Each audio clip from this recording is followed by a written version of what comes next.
On this episode of the podcast, I have with me Brian Moseley. He is co-founder and CTO at Sixfold. We're going to be talking about critical technical decisions. Obviously, technical debt is not a new term. And we're going to talk about what it really means, whether we're dealing with short-term goals, the ramifications for the long term. How would the future you view these decisions? I think Brian had a great view of looking at this from a historical lens, ramifications. We're going to talk about some of the de-risking pieces. I'm super excited to have Brian on. Fantastic background. Thanks for being on the show, Brian. Thanks for having me. Absolutely. All right, before we dive in, Sixfold, what do you guys do over there? We make generative AI-based decision-making tools for insurance underwriters. It's really hot right now, I guess, to have ChatGPT-based wrappers for all kinds of different businesses or to help business workers do things. But we are, I guess, one of the first vertical solutions that at least I'm familiar with, where our entire existence is predicated on helping insurance underwriters do their work more effectively and generate more revenue and decrease their costs by applying generative AI to the work that they do. Very cool. I mean, it's got to be a pretty dynamic space to be in. So I'm sure that keeps you busy. Thanks for taking the time out to be on the show. And this topic is going to be centered around technical decisions, and really, I think we talked about this originally. I think we just talked about it before hitting record, about the concept of those critical decisions, the notion of technical debt. And I guess, a lot of times we hear technical debt come up as a reason, but just to be sure, because I know obviously technical debt can be viewed differently by different orgs, different people. Just for the context of how you view it, what is technical debt? I mean, if you take it literally, the metaphor, right? It's like pulling out the charge card and getting the benefit of spending money today and having to pay the money back down the line, and like applying that to a sort of technical decision-making process. It's a way to exist within constraints and be able to meet some kind of short-term goal by making a sacrifice, by making some kind of trade-off. And those things have consequences, those choices, whatever they are. So, we're in a situation today. I was just talking to one of my engineers earlier today. We need to ship something 9 days from now. And it's the first version of this brand new feature. We think many more customers are going to want it than the one we're building it for today. But we don't know if that's true or not. And so the constraints we have are time. And within a very small time box, we have to decide how good the technical solution is going to be, how scalable it's going to be. Could multiple customers use the thing we're making right now, or will we have to invest more in it after this 9-day deadline? And there's no right answers. There's only trade-offs. So, that's a situation where we pull out the card and we charge some debt in order to get something that works for that customer 9 days from now. And then we know we're going to have to pay it off down the road. Either we rip this feature out because nobody else wants it, or when we invest more in the feature to make it scale. There's a lot of lean orthodoxy, or has been for 15 years, about just keep your eyes focused on the next step. Just do the minimal amount you need because you ain't going to need it or whatever. And I think that leads to a lot of short-term decision-making. You charge on the card without thinking about your plan to pay it back. And so, that's why I think you have to be able to always be thinking down the road, even if you're not acting in a way that helps you get down the road faster. If that makes sense. No, it does. And I love the example, by the way. And I love the fact that it came up recently, and we're talking about, a real life situation. And I love the analogy of the charging now, paying off later. I think we come up with a ton that fit, but I love that one. I guess it's kind of hard because I kind of look at this notion of you're in a vacuum of making a decision right now for the future. We don't know the future. For most of us, as we make decisions for day to day, we make what's optimal for balance of now and later, because obviously you don't have a 9-day delivery. Now, if I had to, have a near-term objective that had those consequences, I obviously would be in that position. But when you're looking at technology, you're looking at code, you're looking at this decision for you guys to, hey, we need this in there for 9 days. The value to the org is high. This has to be done. Whether it's done optimally or not, that's a different question. And then we're coming back later and examining these decisions, and we're kind of taking a fine-tooth comb over these and going, well, those decisions made X amount of months or years before are the reasons I have a roadblock now. But we lose the context of looking back. That person, let's say if you hire somebody and in 3 years they look back and this feature was good and you guys kept it as is for the most part, you might go back and say, this was garbage you guys did. He doesn't know. It might have been the most important thing to the company. It shifted the whole company's trajectory. I guess when we're looking back, and a long-winded way of asking this question, is it fair to go back and look at in-time short-term decisions or just in-time decisions with a backwards lens and go, hey, you know what, this is right, this is wrong? I mean, in absence of any countervailing information, it's totally fair. And I've done it with myself many times. Yeah. You know, I told you before we started recording, I have a terrible memory. Well, that terrible memory means I don't always retain the context of decisions I made in the past. And so, you know, when I come back and relook at them, what was I thinking? And that's why, among other things, when we were writing up our pull request guidelines earlier today, I put a note in there about comments, source code comments. And you can extend this concept to specs as well, technical specs, product specs, what have you. If you write down your reasoning around the choices you're making and you record them, you know, as a memento for the future, then that helps you with bad memory in the future get back into the frame of mind you're in when you made that original choice and know the context. We have to deliver for customer A in 9 days, and therefore I'm going to do this garbage. But I'm also going to add a task in my project management system to come back in 3 months and revisit it. Do we need to scale this? Do we need to rip it out? Do we need to leave it? And I'm going to leave that record to myself and to other engineers who will come after me in the source code to explain why we did it this way. You know, among other things, that's going to build empathy, because future engineers are going to look back and say, I have a little more of a sense of the pressure that they were under or the trade-offs that they chose to make. In absence of that stuff, all you've got is hopefully some wisdom from a career that says, I've been in that position many times. That may well be what happened here. Barring that, or if you're just super judgmental, like many of us are earlier in our life, you're going to look at that and say, that was garbage. That person was stupid. Can't believe that terrible decision was made. Hopefully experience will keep us from doing that too much, but also being kind to ourselves by recording our context makes it more likely that we'll be judged less harshly in the future. Do you think, that context, and I think that's actually, to me, when I think about this, I think that's a key component to this, because a decision in and of itself without that context is just really hard. We're making tons of assumptions. And obviously, depending on how much further back, like you, my memory only holds so many seconds of the day, and then I forget as well. And you forget that context, and you're trying to think about that decision, and you're like, well, there must have been some good reason that we just made these decisions. Now, you mentioned leaving those notes, leaving the context. I guess, what have you seen work? Have you actually seen people leave video snippets and actual non-written forms of that context to help future people, or is that something you guys have tested to tried? I haven't seen video. I think it's a really interesting idea. We have just started talking amongst ourselves about how to be more asynchronous, how to use meetings better as a vehicle for communication, and we've started talking about adding videos into our repertoire a little bit more when it's more of like a broadcast situation as opposed to a dialogue.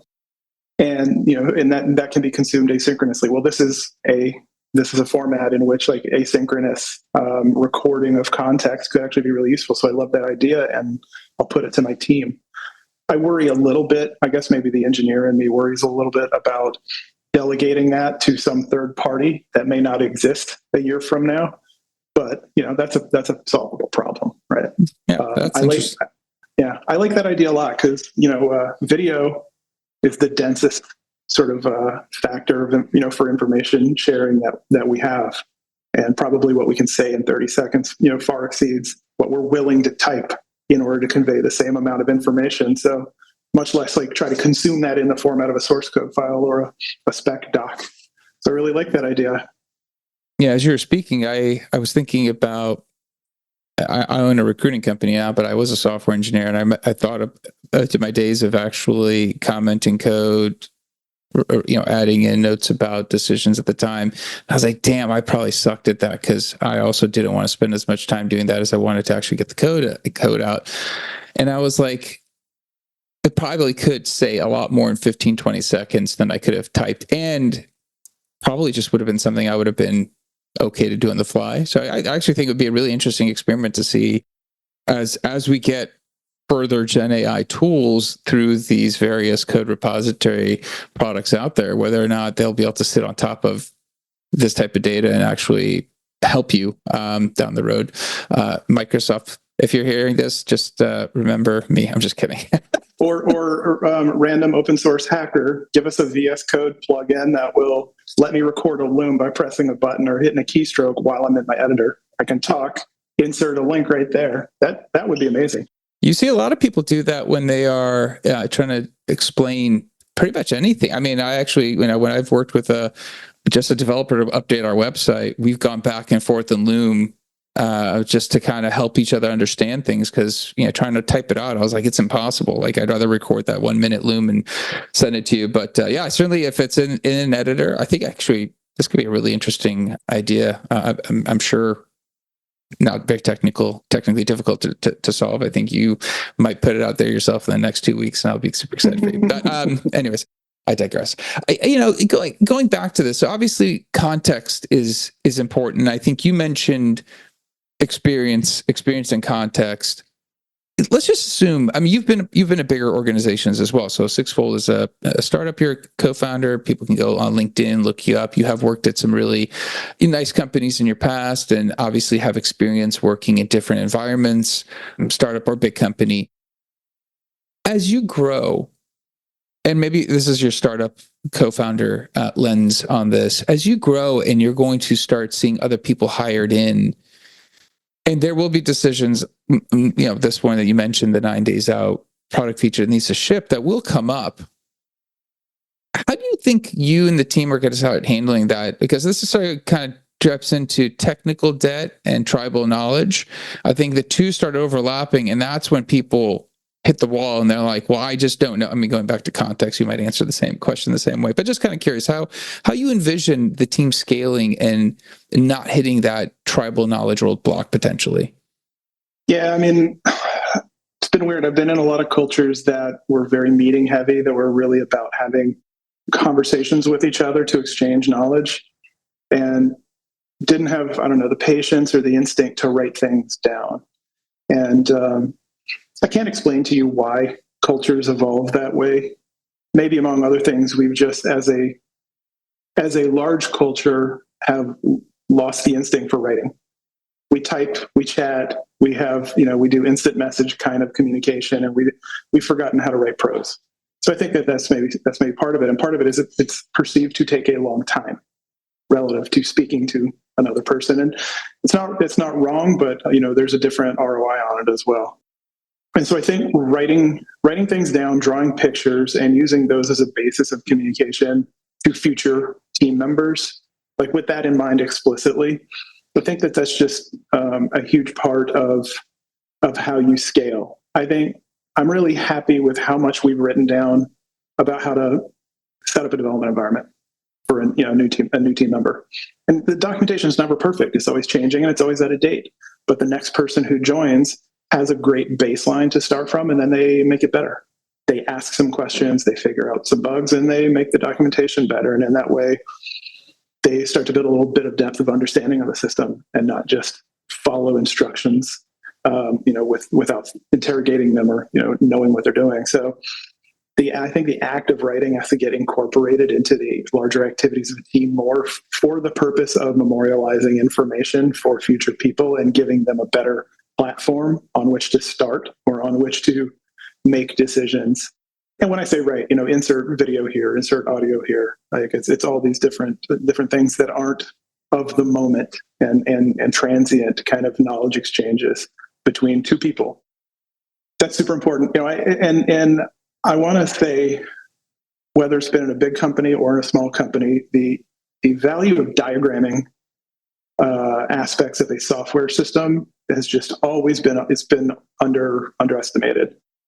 Again, I got on a whiteboard with a developer today and sketched out a sequence diagram to articulate how we were going to address a seemingly very simple technical implementation.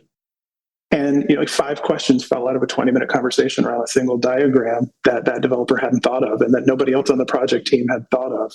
And if we hadn't done that exercise, those questions wouldn't have occurred to them until very late in the process, when, as we know, making a change is correspondingly more expensive, especially when you're under the kind of the 9-day you're in the 9-day scenario, right?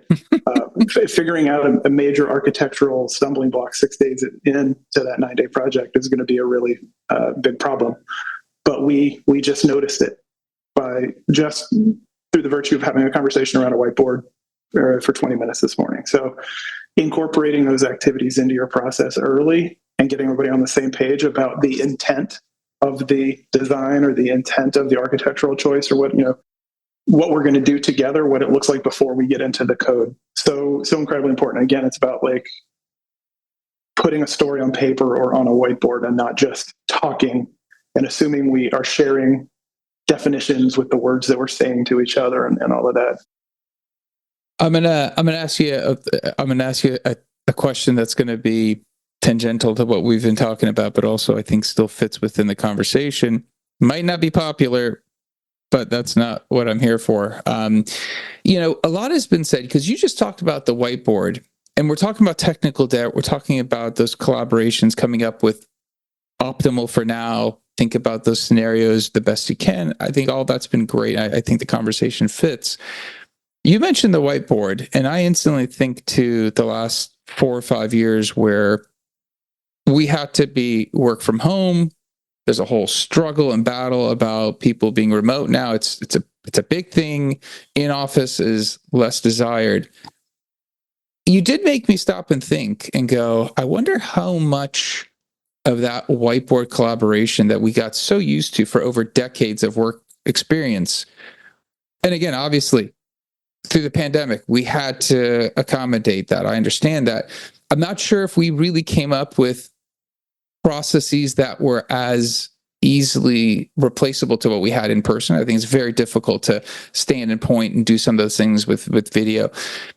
When you're kind of maybe looking at this conversation of collaboration and you're looking about these decisions 9 days from now, you're trying to make optimal decision points, that whiteboard session, how effective would you be if you weren't standing next to each other? And we're not talking about doing this like in a meta 3D. We're talking either fully remote or, at that whiteboard. I mean, how different would that conversation be if you were fully remote and doing it over Zoom or whatever, Teams or whatever the platform would be? It's more difficult. It really is. I think that there are things that you can do to mitigate the difficulty. You can work harder to make sure that everybody's sharing a language, so that there's an economy of word usage to make that conversation more expressive. But there is a kind of a local maximum to that. And I think being able to draw a picture fluidly and have people observe it in real time is so important. And I've never found a digital tool that allowed me to feel as communicative in the moment as I have on a whiteboard or a flip pad on an easel or whatever it is. And I think that that's just something that you learn to live with when your team is remote. Now, I will say we've lucked into having a technical setup in our big conference room where we have a camera that can zoom right in on the whiteboard. So I can stand in front of the whiteboard and draw, and the remote people can see me. But that's a one-way communication. They don't have a whiteboard and a camera to zoom in on it, so I can see what they're drawing. So it's not good enough, but it's better than trying to sketch in one of the digital whiteboard tools while we're all looking at it. None of us have adequate. Most of us don't have adequate sketching ability to make that useful, right? When you're trying to draw with a mouse or on a trackpad or something. So I think even though I think most of the people in my generation and generations after me grew up not gathering around the whiteboard as much as like the programmers you might think of from the 80s or the early 90s probably did, I discovered it again late in my career after we all came back to the office. And it was refreshing to realize that we had this great tool available to us. But it really is most powerful when you put constraints on to where everybody's with you. And I just don't see an adequate replacement yet for doing that digitally or with like mixed groups, which is sad. I don't have a solution. Yeah, I think I still do a lot of digital notes. I still have paper and pad because I feel like there's things that drawing an arrow, whatever, a box around. There's little things that are still easier, faster done by hand than digitally. I think the work from home, yeah, certainly. Obviously, I didn't want to make this a work from home, but obviously, there's huge benefits of not having interruptions. There's definite things that I think are fantastic. I do think the collaboration piece, when we're talking about critical decisions, and the reason I brought it up, kind of further, tie back into the episode, is as we're making these decisions, I sometimes do think about this, in the last 3-4 years, as work from home was the only way. A lot of decisions were made with less than optimal collaboration, right? And we could debate, somebody could be really great at sketching. I sucked at it. So a whiteboard for me, I'm almost 50. So for me, a whiteboard feels very comfortable. Maybe somebody younger never had to deal with that and they could care less. But I'm still thinking there's a mix of groups of people. And this notion of critical technical decisions being made, and we took out a very staple of technical people communicating on a whiteboard. I'm just curious, and again, I don't think there's an answer to this. It's just more of thoughts from you. I am curious to see what's going to happen when we start looking back, by 2030, and looking at some of the code and products that were born in that time, and wonder how much of it is technical debt, how much of that people have to go, hey, it's broken now, we have to fix it, because they just weren't in that optimal collaboration setting. My guess is I have no data here. But my gut just is conjecture. My gut is that by and large teams are going to get to the same place eventually.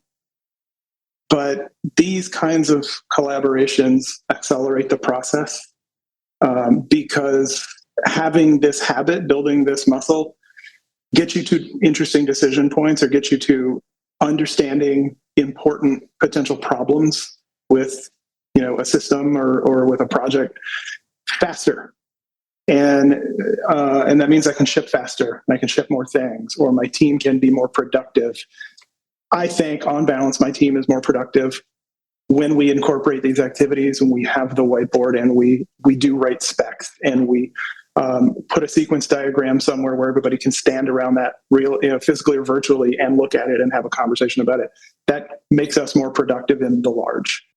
But teams that don't do those things probably still have similar conversations. They're probably later in the process more often than not, and they probably happen in an expensive way, right, relative to our median experience on my team. So I think engineering can be amazing and great and get the right outcomes without doing this stuff. Absolutely. But with the right people, with the right habits, you can accelerate. Yeah, that's fair. No, I love that viewpoint. Yeah, to your point, there's no data points, I think, to go either way on this yet, and I think it'll be interesting as time passes to see how the tools progress. Because obviously, as this episode was around critical technical decisions, I do think this is one of those things where technology will catch up. My daughter has a VR headset, and we put it on, we play, and sometimes you're sitting there going, darn, it is really not too far away from being able to solve some of these problems. And you could actually see, but obviously that's a whole different conversation, a whole different episode. We'll kind of table that. But Brian, I appreciate you coming on. I know you got to get back to your actual day job, so I really do appreciate you sharing about these critical technical decisions and sharing with us some of the stories you did. I think were fantastic. If somebody does want to follow up with you because of something you mentioned on the show, if they want to learn about Sixfold, what's a good way of connecting with you to be able to do that? Hit me up on LinkedIn or drop me an email at brian@sixfold.ai. Okay, awesome. Brian, thanks again for your time. I really do appreciate it. Yeah, man. Good conversation. Thanks for having me. Absolutely. That's it for the episode. We'll be back again, different guest, different topic. Until then, two things. One, I think this is a great episode talking about tech debt, but more importantly, decision-making processes, decision-making context. I mean, a lot of different areas we dove into, even got into work from home. That's my fault, not Brian's. But it fit in within the critical technical decision parameters of the episode. And please share this with someone else. I think there's a lot to learn from this. And I think it's a good dialogue. And maybe there's other ideas out there of ways people are handling this. And I'd love to hear from you guys. So please share the episode, like, subscribe, comment. Let me know how the podcast is doing. Don't let me know about the work from home conversation because I probably pissed somebody off. But other than that, let me know how you're liking the podcast. Until next time, thank you and goodbye.